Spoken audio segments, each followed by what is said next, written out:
Okay, let's get back to the prospect of new pipelines in Canada. There is a three-way dance going on among the Prime Minister, Mr. Carney, Alberta's Premier, Danielle Smith, and the BC Premier, David Eby, over the issue of building new pipelines through BC. The federal government's push to build a new pipeline from Alberta to Canada's west coast has been met with contention. But new polling by Ipsos shows that a majority of Canadians are on board. Nobody thought this pipeline would be full. Not in 2026. Not even close. Analysts had penciled in 2027, at the earliest, 2028, if things move slowly. The Trans Mountain expansion, the $34 billion system carrying Alberta crude from Edmonton to the Pacific coast at Burnaby, the one that nearly collapsed before the federal government stepped in to buy it, is running in the high 90s this April. Full capacity, 2 years ahead of every forecast. And the reason it is full tells you everything about where Canada's leverage over the United States actually comes from right now. Trans Mountain was not a success story going into 2025. The original pipeline dated to the 1950s and carried 300,000 barrels per day. The expansion tripled that to 890,000 barrels per day. But the project cost 5 times its original estimate.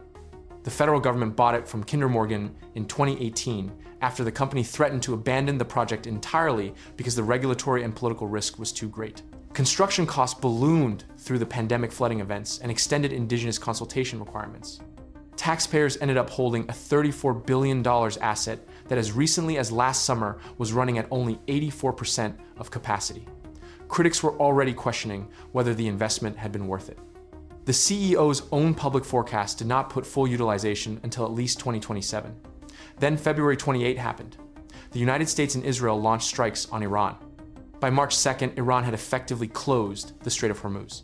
20% of global oil trade, approximately 20 million barrels per day, stopped moving through that waterway.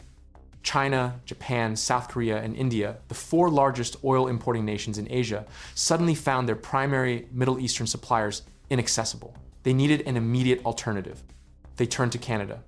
Trans Mountain CEO Mark Mackey described it plainly at the CEREC Energy Conference in Houston last month. Asian customers are highly interested in Canadian barrels. They like the country. They like the product. More than 60% of Trans Mountain volumes now ship directly to refineries in China crude that has partly replaced high sulfur grades from Iraq and Saudi Arabia, where traffic through the Strait of Hormuz has been severely curtailed. A pipeline running at 84% utilization in the summer of 2025 hit the high 90s in April 2026. The Iran war pulled the forecast forward by 1 to 2 years in a matter of weeks. Not because of a policy decision in Ottawa. Because Canadian infrastructure already existed, was already connected to Pacific markets, and Asian buyers had nowhere else to go at comparable scale. Full utilization is not just a business milestone. When a pipeline carries nearly 890,000 barrels per day to Pacific markets, and buyers are already lining up at that volume, it establishes something that no trade negotiator can manufacture. With words, it proves that alternative exists and it works.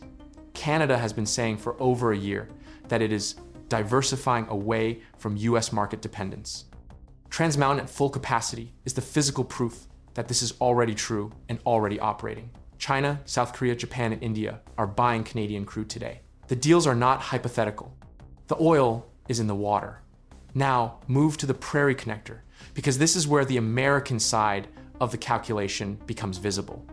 South Bow Prairie Connector would carry 450,000 barrels per day from Hardisty, Alberta to Cushing, Oklahoma, and the US Gulf Coast. The open season for binding commercial commitments closed on March 30th. The 60-day commercial assessment is currently running and closes in approximately late May, 5 weeks before the CUSMA joint review deadline of July 1st. The White House confirmed on March 24th that its entire energy permitting team is actively working on the Canada-US border crossing approval for this project.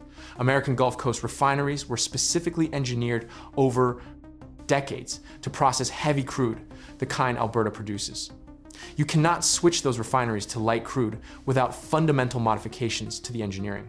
The timeline for that kind of conversion is measured in years, not months. With the Strait of Hormuz effectively closed, the Middle Eastern heavy crude that American refiners used as a partial alternative to Canadian supply is now even less accessible. The global oil market is tightening. Prices are above $100. and the most reliable, geographically accessible, politically stable source of heavy crude on the planet is running pipelines at full capacity. Maki told the CERAWeek audience that buyers may be test driving Trans Mountain's reliability during this current crisis. If that test confirms Canadian crude is dependable and price competitive, and right now it is proving both those same buyers will want long-term contracts, that is precisely what the Prairie Connector's open season was designed to capture on the American side. The fact that Trans Mountain is at full capacity during the Prairie Connector's commercial window is not a complication. It is a proof of concept that strengthens every long-term commitment discussion currently happening. Step back and the full infrastructure picture has 4 simultaneous tracks. Trans Mountain is the Pacific route, running in the high 90s now and expected at full capacity through April and May, with China taking more than 60% of volumes. A 300,000 barrels per day expansion through pumping stations and drag reducing agents is planned by 2028. The Prairie Connector is the US Gulf Coast route, 450,000 barrels per day commercial assessment, running now White House permitting, confirmed active decision by late May. Alberta's proposed Northwest Coast Pipeline is the second Pacific route 1 million barrels per day application to the Federal Major Projects Office due by July 1st, which is the same date as the CUSMA deadline. No private company has committed yet, but Trans Mountain demonstrating full capacity makes the business case considerably stronger than it was 6 months ago. And the Enbridge mainline optimization, which is the most certain of the 4, with the final investment decision already made and operations targeted for 2027, adds 150,000 barrels per day of capacity in the near term. Combined, these 4 projects represent approximately 2 million barrels per day of additional or potential pipeline capacity, sitting on top of Canada's current production of 5 million barrels per day from the oil sands. Against all of this, consider what Donald Trump is actually facing at the CUSMA negotiating table on July 1st. The United States imports 4.4 million barrels per day of Canadian crude. That is 63% of all American crude imports. Gulf Coast refineries built around that feedstock cannot be retooled in months. With Hormuz disrupted and Middle Eastern alternatives constrained, those refineries are watching their supply options narrow, while the primary alternative, Canadian heavy crude, is running at full pipeline utilization, heading toward new capacity projects. Trump can threaten tariffs. He can call Carney names on social media. He can make demands on dairy, alcohol, streaming, and procurement at the July review. What he cannot do is produce 4.4 million barrels per day from somewhere else. The physics and the refinery engineering do not allow it. The supply chains do not exist. The alternative infrastructure is not built. There are real limits to acknowledge. If the Strait of Hormuz reopens, and Trump is pressing hard militarily to force exactly that oil prices will fall and some of the emergency demand flowing to Trans Mountain will ease, Asian buyers who rushed to Canadian crude during the crisis may pull back partially when Middle Eastern supply resumes. The pipeline running in the high 90s this month might return to 80 or 85% utilization once the geopolitical pressure reduces.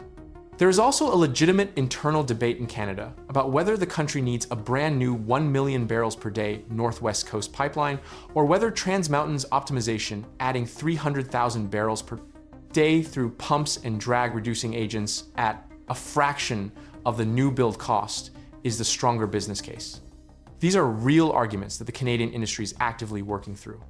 And oil above $100 per barrel benefits Canadian producers significantly, but it also costs Canadian consumers more at the pump and on their heating bills.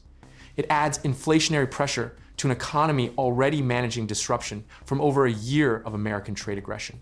Full pipeline utilization does not eliminate any of the hard items on the CUSMA negotiating agenda. Dairy quotas, alcohol bans, streaming rules, procurement policy, and auto rules of origin are all still on the table. But here is the difference between every previous round of Canada-US trade tension and this one. In every prior episode, when Washington applied pressure, Canada's energy dependence on the US market functioned as a structural ceiling on how far Ottawa could push back. Alberta oil needed American pipelines to reach American refineries.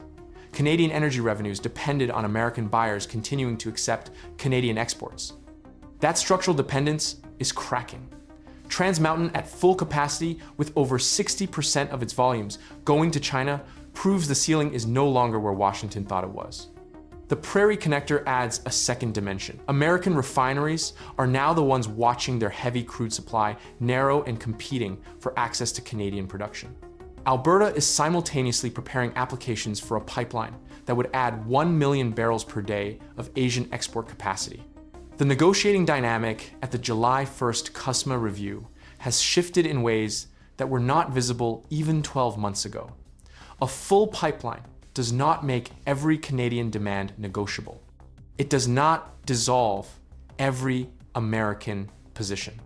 But it does mean that Canada arrives at the most consequential trade review in North American history, carrying something it has never carried before, at this scale demonstrated, operating fully utilized proof that the rest of the world is willing to pay for Canadian barrels, and that the infrastructure to deliver them to Asian buyers already exists and already works. Trump wanted the trade war to make Canada dependent. Trans Mountain proved Canada has somewhere else to go. The pipeline is full, and the July deadline is 9 weeks away.